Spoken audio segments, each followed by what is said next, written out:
모습을 봐요. 하나의 반응은 뭐냐면 그 사울이라는 그 청년의 반응이고요. 사울이라는 사람의 반응이고, 또 다른 하나는 빌립의 그 반응입니다. 근데 흥미로운 건 뭐냐면 이런 뭐 죽음, 박해, 뭐 이런 고난을 통해서 하나님의 교회나 하나님의 공동체가 움츠러들지 않는다는 거예요. 오히려 여러분 기억나시죠? 사도행전에서 어떻게 보면 가장 중요한 핵심 구절 중에 하나죠. 거의 뭐 핵심 구절이죠. 우리 사도행전 1장 8절 그 유명한 구절이 있지 않습니까? 성령이 너희가 임하시면 너희가 권능을 받고 예루살렘과 온 유대와 사마리아 땅끝까지. 지금 오늘 본문에 보시면 사실 8장도 마찬가지고, 오늘 본문에 보면 빌립이 어디까지 가나요? 오늘 본문은 사마리아까지 가서 복음을 증거합니다. 그 다음 내용에는 어디까지 가나요? 나중에 보면 누가 나오죠? 에디오피아? 네시가 나옵니다. 그 당시 사람들은요, 에디오피아를 뭘로 봤냐면 땅끝으로 봤어요. 되게 더운 아마 땅끝인 나라가 어디냐면 에디오피아로 생각했다는 거죠. 결국 이런 박해를 통해서 하나님께서 어떻습니까? 그 사도행전 1장 8절에 말씀했던 예루살렘 온 유다 사마리아 땅끝까지 이르러 하나님의 복음이 증거될 거야 라고 하는 그 말씀에 대한 성취를 이런 방식으로 지금 하나님께서 당신의 뜻을 이뤄가더라. 그러니까 이제 이런 방식은 어떻게 보면 우리가 기대하고 생각하는 거하고 많이 달라요. 그죠? 우리가 기대하는, 내지는 여러분이 기대하는 방식은 어떤 거겠습니까? 주의 복음이 확장이 되는 걸 기대할 거 아닙니까? 근데 어떤 방식을 원하겠어요? 저희 같은 경우는 사실 이런 방식은 아닌 것 같아요. 그죠?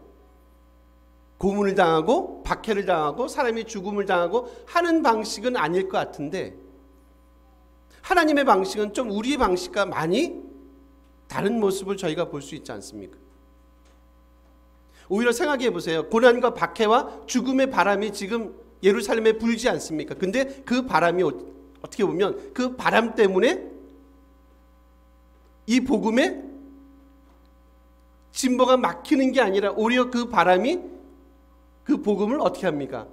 확장시켜 나가지 않습니까? 더 쉬운 표현이 여러분, 우리 지난번인가요? 요즘에 하여튼 그 산불도 되게 많이 납니다. 산불도 많이 나고 하여튼 물도 많이, 홍수, 산불 막 그걸 생각해 보세요. 불이 뭐 갑자기 진짜 뭐 5분 10분 안에 확 퍼지는 가장 중요한 요인 중에 하나가 뭡니까? 바람입니다. 바람. 그러니까 아마 제가 볼 땐 그런 것 같아요. 본문을 이렇게 묵상하면서 느끼는 느낌은 사탄은 지금 이런 고난과 박해와 죽음을 줬어요. 그래서 이 바람을, 성령의 바람을 잠재우려고 했는데 오히려 이 바람이 이 복음을 멈추게 만드는 게 아니라 오히려 확장시키는 그런 결과를 갖고 왔다.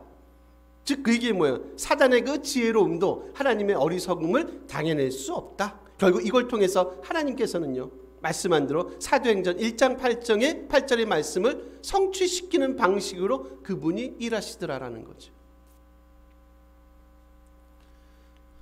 이제 한번 질문 드렸듯이 왜 꼭 이런 방식이냐는 거예요. 그러지 않으세요? 왜 꼭 이런 방식이 아니면 안 되는가? 왜 꼭 우리가 고난을 받아야 되는가? 왜 우리는 꼭 힘들어야 되는가? 여러분 어떻게 생각하십니까?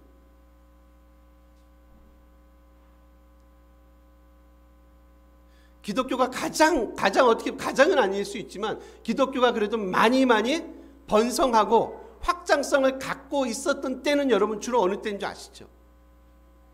외적으로 내적으로. 그 기독교가 국가 공인 됐죠. 국가 종교로 공인이 됐어요. 313년 콘스탄티누스 황제입니다. 그때부터 사실상 기독교는요, 쇠락의 길을 걸어요. 그러니까 풀어주니까 야 이제 너희들은 맘 놓고 이제 지하에서 뭐 카타콤에서 그런 데서 저기 뭐 예수 믿을 거 없어.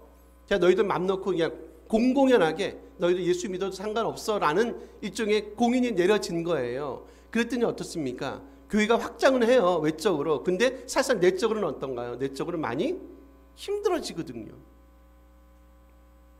오히려 이런 박해라는 이름으로, 고난이라는 이름으로 기독교는 훨씬 더 많은 내적이고 외적인 부흥과 아름다움을 이뤄가는 모습을 볼 수 있지 않습니까? 제가 아침에 그 방송을 잠깐 들었는데 지금 저희 합동 측 같은 경우는요 거의 300만 명에 육박한대요. 교인 수가. 통합도 거의 그렇답니다. 통합도 거의 뭐 280만, 거의 300에 가깝대요. 그래서 300만 뭐 목표 달성 막 그런 목표도 세웠는데 많이 줄었답니다. 거의 뭐 40만, 50만 명이 줄었답니다. 저희 합동도 마찬가지고 통합도 마찬가지예요. 지금 장담 못합니다. 지금 많이 줄었어요. 한 교단에서 거의 뭐 40만, 50만이 줄었으니까 물론 굵직한 교단이지만 이게 장담 못하는 거예요. 왜 그런가요, 여러분? 우리가 너무 편한 거 아닙니까?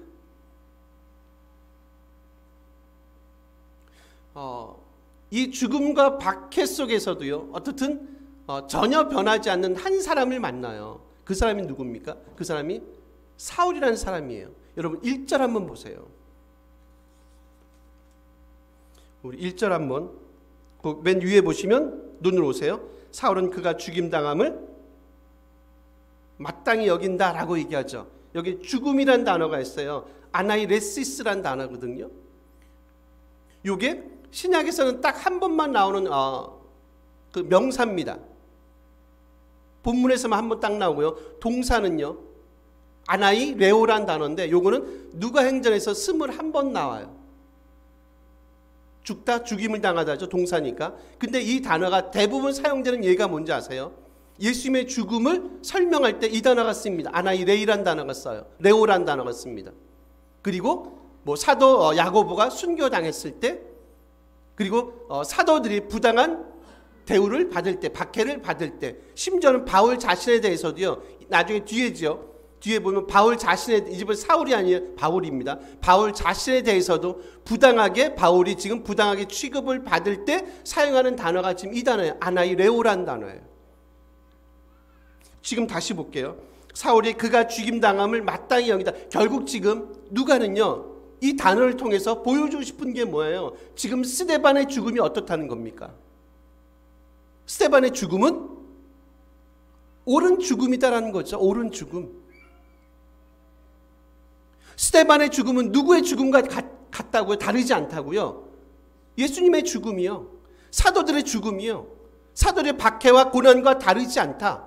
근데 누구만 틀리다고 얘기하는 거예요? 사울이란 친구요. 즉 그 얘기는 뭐예요? 네가 틀렸다는 거예요. 사울 네가 틀렸다. 네가 생각하는 그의 죽음이 전혀 맞지 않다. 너는 왜 이렇게 답답한가? 심지어 스데반의 죽음을 누가 증언했다고 얘기했습니까? 지난주에 봤습니다. 스데반의 죽음을 누가 변호했다고요? 예수께서요. 보좌 우편에 앉아 계셔서 예수님은 스데반의 무슨 역할을 하셨다 그랬습니까? 변호사요.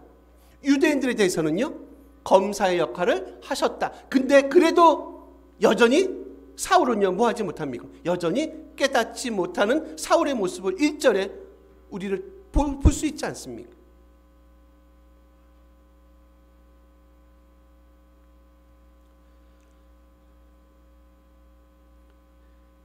그럼 여러분 한번 판단해 보세요. 내 생각하고요 하나님의 생각, 이 두 개를 한번 딱 이렇게 평면 위에 올려놔 보세요. 누구 생각이 맞아요, 여러분? 누구 생각이 맞죠? 이런 질문하는 제가 죄송한데, 근데 여러분 실질적으로 여러분 그런 거 아세요? 실제적 내지 실천적 무신론자라는 거 들어보셨어요?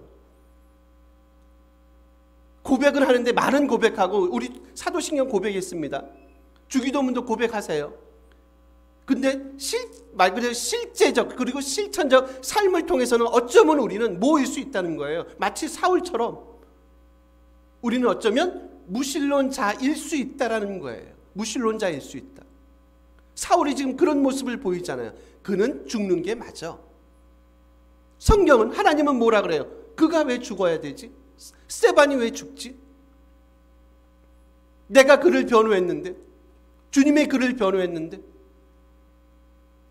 이건 부당한 죽음을 가리키는 단어라 얘기했어요. 부당한 죽음인데 왜 그의 죽음의 부당성을, 왜 너는, 사울인 너는 왜 깨닫지 못하는가? 왜 자꾸 너는 네 생각이 맞다고 하지? 하나님의 옳다고 하시는데 왜 자꾸 인간은 왜 자기의 생각을 절대 그 고집을 포기하지 못하지에 대한 거예요. 하나 더 보고 제가 다시 정리를 해드릴게요. 3절 가볼게요, 여러분. 이걸 한번 같이 한번 읽어주실래요? 읽습니다. 사울이 교회를 잔멸할세 각 집에 들어가 남녀를 끌어다가 옥에 넘기니라. 역시 사울의 행보가 계속해서 지금 교회를 박해하고 잔멸한다고 얘기합니다. 잔멸하다는 리마이노란 단어입니다. 근데 지금 이 단어가 지금 이 본문에서 뭘로 쓰였냐면 미완료 시제로 쓰였어요, 여러분. 이제 제가 시제 얘기 많이 하니까 많이 익숙하세요. 미완료입니다. 뭐예요? 그의 잔멸, 박해가 뭐였다는 거예요? 지금 여전히 과거서부터 시작해서 여전히 그게 미완료, 끝나지 않았다. 그러니까 단 이례적인 박해나 이례적인 잔멸이 아니라는 거죠. 계속해서 하나님의 교회를 박해하고 지금 쫓아갔던, 그죠? 그런 사울의 행보를 저희가 이 단어 하나를 통해서 볼 수 있다는 거예요. 뭐 한다고요? 여전히 그는 깨닫지 못한다. 그리고 이 단어는요, 이럴 때 사용하는 단어예요. 여러분, 그 소위 말하는 그 정글 생각해 보세요. 그 밀림의 생각해 보시고 그 밀림의 최고상의 포식자들이죠. 포식자들이 있죠. 예를 들면 사자가 있고 곰이 있고 호랑이가 있고 막 그 친구들이요. 그 연약한 복스 그 사슴과 임팔라 같은 애들, 약한 애들, 걔네들을 딱 잡아가지고 잔인하게 막 그걸 상상해 보세요. 막 이렇게 벌써 질식 먼저 시키더만요. 보니까 딱 목물. 그런 다음에 막 잘 안 보여준 막 그런 거 있잖아요. 막 팔다리 막 뜯어 먹는 그런 것들. 지금 그럴 때 사용하는 단어가 요 리마이너란 단어예요. 최상의 포식자들이 지금 자기가 잡은 그 동물을 잔인하게 갈기갈기 찢어 죽일 때 사용하는 단어. 지금 누가 이렇다는 겁니까? 사울이요. 뭘 볼 수 있어요? 사울의 분노가 극에 달해 있는 모습 보고 사울의 그 무지가, 주님에 대한 무지, 하나님에 대한 무지가 지금 아주 최고조에 이르고 있는 모습을 저희가 이 단어들을 통해서 볼 수 있다는 거죠. 그럼 이제 질문할 수 있죠. 왜 그런가? 율법 선생 아닙니까? 사울도 율법 선생이잖아요. 꽤 괜찮은 가문에, 꽤 괜찮은 학교에 부족함이 없잖아요. 선생님이잖아요. 왜 하나님에 대한 올바른 이해를 그가 갖지 못했는가? 아니, 가졌는데 별로 변하고 싶지 않은가? 자기의 나약함을 왜 그는 고백하지 못하는가? 하나님도 동의했던, 주님도 변했던 그 스데반의 죽음에 대해서 왜 그는 눈을 닫아버리는가? 왜 눈을 감아버리는가? 왜 인간은 이렇게 하나님 앞에 늘 교만한 모습으로만 있고 있는가? 왜 하나님 앞에 겸손하지 못하는가? 왜 자기 것을 내려놓지 못하는가? 그래서 제가 여러분 의도적으로 한번 질문 드려본 거예요. 우리하고 주님과 싸우면 누가 이기는? 제가 볼 땐 주님이 이기지 않습니다. 우리가 이겨요, 대부분. 우리 건 내어놓지 그렇게 쉽지 않다니까요. 우리 건 내놓지 못합니다. 내가 이미 갖고 있는 그 편견들 있잖아요. 선입견들, 이거 내려놓기 쉽지 않습니다. 왜 쉽지 않죠? 왜 그렇습니까? 자아가 강하니까 그래요. 성령은 그걸 보고 뭐라 그런다고요? 교만하다. 너 교만하다. 왜 네 거 내려놓지 못하지? 여러분 혹시 그거 아세요? 그 메멘토 모리란 그 라틴어 혹시 들어보셨죠? 메멘토 모리. 그 뜻이 뭔지 아세요? 너도 반드시 죽는다는 것을 기억하라라는 거예요. 이게 어떨 때 있냐면 이런 겁니다. 여러분 그 로마에서 그 로마 이제 장군들 예를 들면 밖에 나가서 원정을 갔어요. 원정을 가서 전쟁에서 승리하면 이제 소위 말하는 개선 장군 있잖아요. 이제 로마 시내로 막 입성할 거 아닙니까? 그러면서 막 우리 이제 로마 영화 한번 머릿속에 상상을 해보세요. 로마 시내에 딱 들어오면 막 퍼레이드 벌어지고 막 던지고 뭐 하면서 막 관중들을 외치고 막 아우성치고 막 그러지 않습니까? 야, 최고다, 드디어 이 장군이 왔습니다. 뭐 막 그럽니다. 빵빠레 울리고 막 그럽니다. 그러면 그 장군의 뒤에서 한 노예가 같이 서 있대요. 그러면서 그 노예가 그 장군의 그 귀에다 대고 이런 귓속말 얘기를 한다는 거죠. 메멘토 모리입니다. 무슨 얘기하고? 너도 반드시 죽는다는 것을 기억해라. 그러니까 뭐 할 거 없다고요? 교만할 거 없다. 네가 백전백승할 수 있겠냐? 그렇지 않을 거다. 교만할 것 없고 늘 겸손하게 살아가는 게 맞다라는 것들을 끊임없이 뭐 한다고요? 상기시키기 위해서 노예가 뒤에서 그런 얘기를 한다는 거죠. 메멘토 모리, 메멘토 모리. 너도 반드시 죽는다는 것을 기억해라. 만약에 사울이요, 참 아쉬운 게 사울이 만약 그렇다면, 하나님의 그 말씀을, 율법을 온전히 이해했다면, 그도 틀릴 수 있다는 것을 만약에 그가 기억했다면, 그리고 스데반 그 사건을 통해서 정말 이전에 그가 가졌던 그 모든 것이 깨어졌다면, 성전과 율법에 대한 온전한 이해를 만약에 사울이라는 이 친구가 그때 깨달았다면,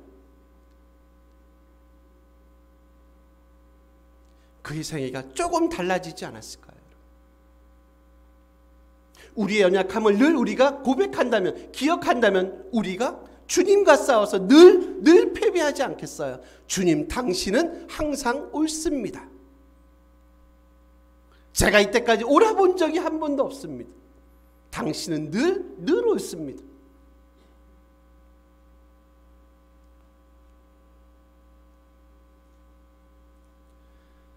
저는 이제 오늘 본문을 보면서 이제 그런 생각이 나요. 사울의 그런 소위 말한 그 몸부림에도 불구하고, 그 포식자의 그 약탈성에도 불구하고, 하나님에 대한 그 저항에도 불구하고 하나님의 복음이 꺾이는 예가 없다는 거예요. 하나님의 복음은 심지어 누구의 지혜를 이용해서라도 그분의 일을 성취시켜 나간다고요. 사단의 지혜로움을 통해서라도 그분은 당신의 일을 성취시켜 나가신다.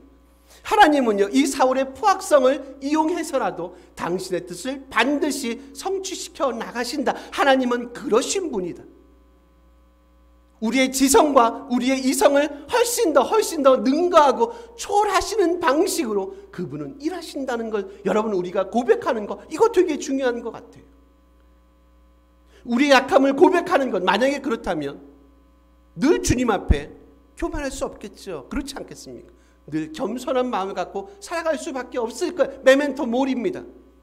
우리도 반드시 죽을 수밖에 없다는 것을 늘 기억하면서 살아가는 것, 그게 우리 신앙과 삶을 좀 다독여주지 않겠습니까? 좀 주님 앞에, 세상 앞에 좀 겸손하고 교만한 모습을 버리지 않겠습니까?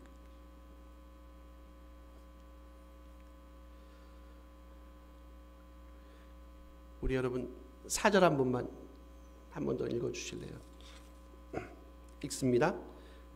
흩어진 사람들이 두루다니며 복음의 말씀을 전하였어요. 그리고 1절 맨 뒤에 보시면, 눈만 오세요. 1절 맨 뒤에 보시면 다 유대와 사마리아 모든 땅으로 흩어지니라 라고 얘기하죠. 흩어지다라는 단어가 있어요. 디아스페이로라는 단어인데요, 이게 사도행전에서만, 신약에서 3번 사용돼요. 근데 이제 이런 의미가 아니에요. 지금 이제 어떻든 이제 그 박해 때문에 흩어진 거예요, 그죠? 박해 때문에 흩어진 겁니다. 이제 예를 들면 우리가 이제 예루살렘 공동체라고 생각해 보세요. 야, 스데반이 죽었어요. 사울이라는 친구가 지금 막 이를 갈고 있어요. 소위 말하는 정글의 최상위 포식자가 돼가지고 막, 죄송합니다, 좀 표현이 셀 수 있지만, 막 믿는 사람들이 막 막 합니다. 야, 이거 여기 있다가 살아남지 못할 것 같아. 야, 안 되겠다, 빨리 도망가자. 김 집사님, 박 집사님, 목사님, 빨리 도망갑시다. 여기 있다가는 저 친구 손에 잡히면 이건 뭐 진짜 뼈도 못 추릴 것 같습니다. 빨리 도망갑시다라는 그 단어를 쓰는 게 아니에요. 디아스페이로라는 단어가요. 이게 무슨 어떻게 쓰는 단어인 줄 아세요? 씨를 뿌릴 때 쓰는 단어. 씨를 뿌릴 때 행동을 하잖아요. 그때 쓰는 단어가 디아스페이로라는 단어예요. 아, 여러분 놀랍지 않으세요? 하나님의 일하심이 놀랍지 않습니까? 씨를 뿌릴 때 어떻게 하십니까? 여러분? 딱 바구니에 씨를 담고 쫙 뿌려지지 않겠습니까? 뿌리겠죠. 뿌리면서 어떻게 됩니까? 씨가 당연히 그 밭에, 땅에 다 흐트러지지 않겠어요? 흐트러져서 뭐 하겠습니까? 결실을 맺지 않겠느냐는 거죠. 박해를 통해서요, 죽음을 통해서 하나님은 땅에 뭐를 뿌립니까? 복음이란 씨앗을 뿌리십니다. 흩트르세요. 지금 이분들은 제가 보니까 그러는 거예요. 이분들은 지금 뭐가 아닌 줄 아세요? 실제로 도망하는 도망자가 아니에요. 이분들은 누굽니까? 씨를 밭에 뿌리시는 누구세요? 농부세요. 선교사세요.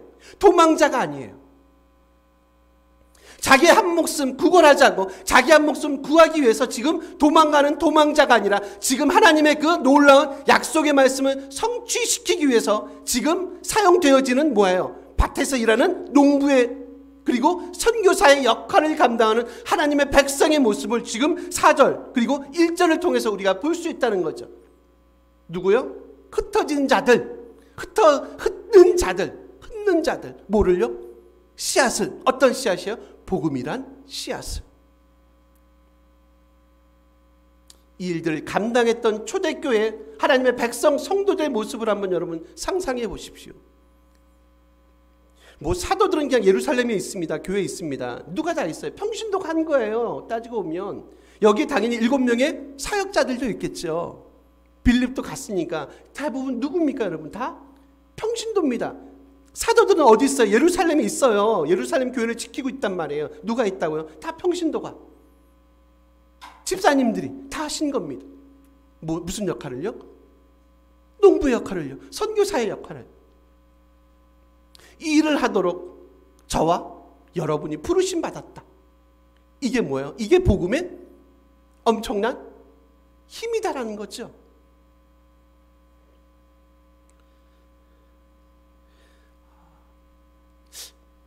참 이제 그 아이러니한 건 이제 그런 것 같아요. 이 복음에 반응했던 사람들은 참 역설적이게도 누가 아닙니까, 여러분?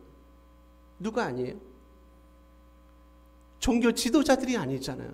사울 같은 종교 리더들이 아니에요. 그죠? 예루살렘을 섬겼던 제사장들이 아닙니다. 바리새인들도 아닌 것 같고 서기관들도 아닌 것 같아요. 누굽니까? 알려지지 않은 익명의 무명의 그리스도인들. 그리고 이 복음을 받아들였던 사람들은 누굽니까? 저들이 개나 돼지처럼 여겼던 사마리아 사람들, 흑인들. 오히려 구원의 영역에 있다고 생각하는 그들은 이 복음을 거절하고 오히려 이 복음을 믿는 사람들 박해하기 위해서, 흩기 위해서 눈이 벌게지고요. 오히려 그 복음의 영역 밖에 있다고 생각하는 사람들이 이 복음을 받아들인 이 아이러니, 이 역설을 여러분 어떻게 설명할 수 있겠습니까? 그래서 제가 요즘은 좀 덜하지만 필요한 게 있다고 말씀해요. 그게 뭡니까? 필요한 게 뭐예요? 삶에 늘 긴장감이에요. 이미 된 자는, 이미 선 자는 넘어질까 조심하시는 그 삶의 긴장감이 분명히 필요합니다.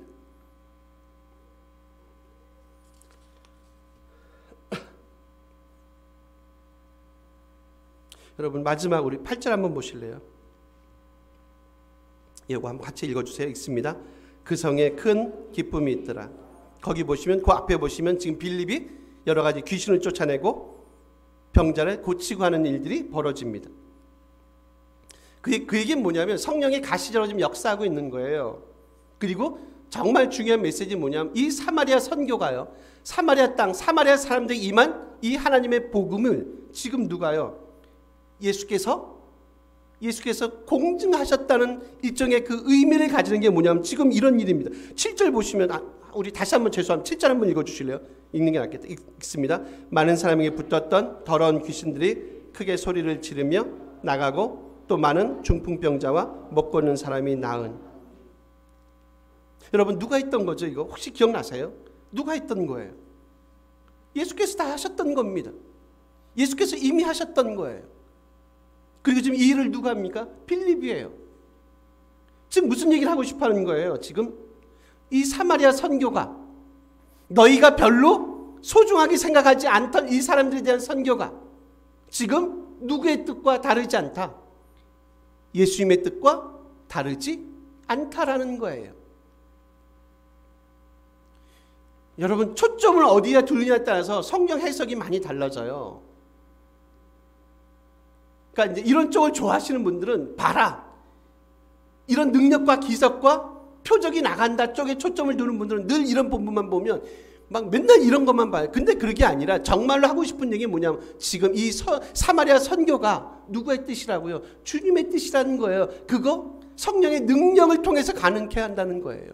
그래서 이 땅에 결과론적으로 지금 갖고 오는 게 뭐, 그래서 이 땅에 뭐가 온다고요? 기쁨이에요. 기쁨은 또 다른 말로 뭔지 아세요? 이 땅에 뭐가 임한 건지 아세요? 구원이 임한 거예요, 여러분.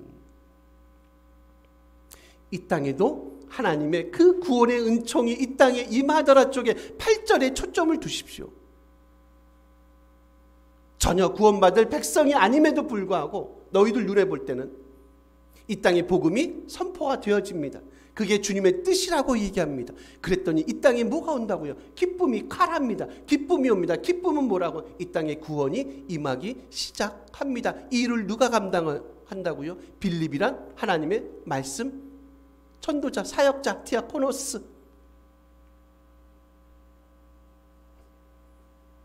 결국 저는 이제 그런 생각이 들어요. 중요한 건 뭐냐면 이런 일을 행하는 사람이 사도입니다. 사도가 아닙니다. 사도가 더 영빨이 세고 집사니까 사역자니까 영빨이 약하고 지금 그런 얘기하고 있는 게 아니에요.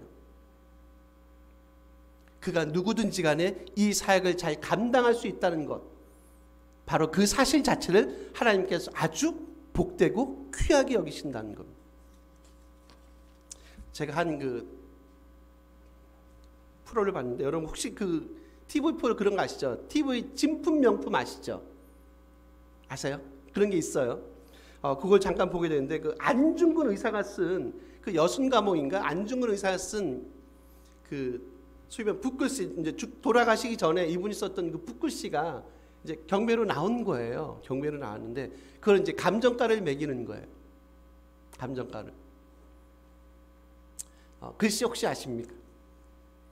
경천이란 글씨, 근데 되게 많더라고요.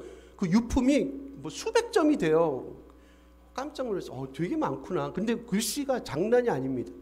되게 영재였다 그러네요. 우리 안중근 의사님께서 되게 똑똑하셨나 봐요.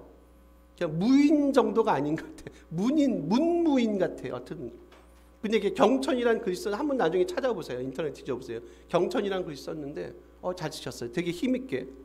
근데 이게 이제 얼마의 호가가 됐냐면 이제 6억에 나왔어요. 이걸 물어봤어야 되는데. 그것도 이제 글씨를 살짝 매긴 게 아니라 이제 거기 전시회 보험 가격을 최고또는 이제 보험 가격을 산정할 거 아닙니까? 보험을 들겠죠. 이제 그 보험을 들었던 그 가격을 산정해 보니까 그게 최고 금액이 6억이라는 거죠. 그래서 이제 금액을 6억으로 이제 잡은 거예요. 근데 이제 거기 나왔던 패널들이나 그 전문가가 하는 얘기가 이제 그런 거죠. 이거는 금액을 매길 수 없다. 금액을 매길 수 없습니다. 경천이나 이 소위 말하는 붓글씨는 금액을 매길 수 없다. 왜 그런지 아세요? 글씨 때문에 그런 게 아니에요. 경천이란 하늘을 경외함 그런 의미잖아요. 하늘을 경외함 그런 의미인데 글씨 때문에 그런 게 아니라 글씨는 쓴 사람 때문에. 그 쓴 사람이 누구예요? 안중근 의사 아닙니까? 결국 어떤 글씨가 있고 뭐가 있으면 그것들은요. 글씨 자체의 어떤 가격을 매길 수 없다는 거예요. 중요한 건 누가 그 글을 썼느냐는 겁니다. 혹시 이완용 할아버지가 그 글을 썼으면 또 사는 사람이 있긴 있을 거예요. 꼭 그렇게 튀는 사람이 있긴 있지만 보관할 수 있죠. 세상에 이런 매국노가 이런 글을 경천이란 글을 썼대. 웃기지 않소. 예를 들면 제가 그 프로를 보면서 느낀 게 있어요. 그게 뭔지 아세요? 우리의 신실함, 그리스도를 향한 우리의 신실함은요. 우리가 행했던 그 일 때문에 존재하지 않아요. 뭐 때문에 존재한다고요? 우리가 하나님의 사람이라는 것, 우리가 하나님 앞에 늘 신실한 믿음의 삶을 살아간다는 것. 그래서 그런 신실함은 결코 가격으로 매겨질 수 없다는 거 아닙니까? 그거는 교회가 크고 작고 성공하고 성공하지 않고의 문제가 아닙니다, 여러분. 주님이 아마 우리 보시는 건 뭐냐면 네가 일을 많이 했어, 적게 했어, 교인이 몇 명이야, 어디야, 지역이 어디야, 그런 걸 따지는 것 같지 않아요. 과연 누가 이 일을 신실하게 감당했는가가 오히려 우리의 가격을 매기는데 훨씬 더 주님 보시기에 중요한 포인트라는 거죠. 정리하겠습니다. 스데반의 죽음에도 불구하고 이렇게 두 부류로 사람들이 나누는 걸 볼 수 있어요. 여전히 폐역한 사울이란 친구, 전도자임에도 불구하고 그 사마리아 땅 그 땅 가서 하나님 이 복음을 증거했던 빌립이란 하나님의 사역자. 과연 우리는 어떤 자로 남기를 원하십니까, 여러분? 이 복음 앞에 믿음으로 반응하는 복됨이 우리 가운데 있었으면 좋겠습니다. 기도하시겠습니다.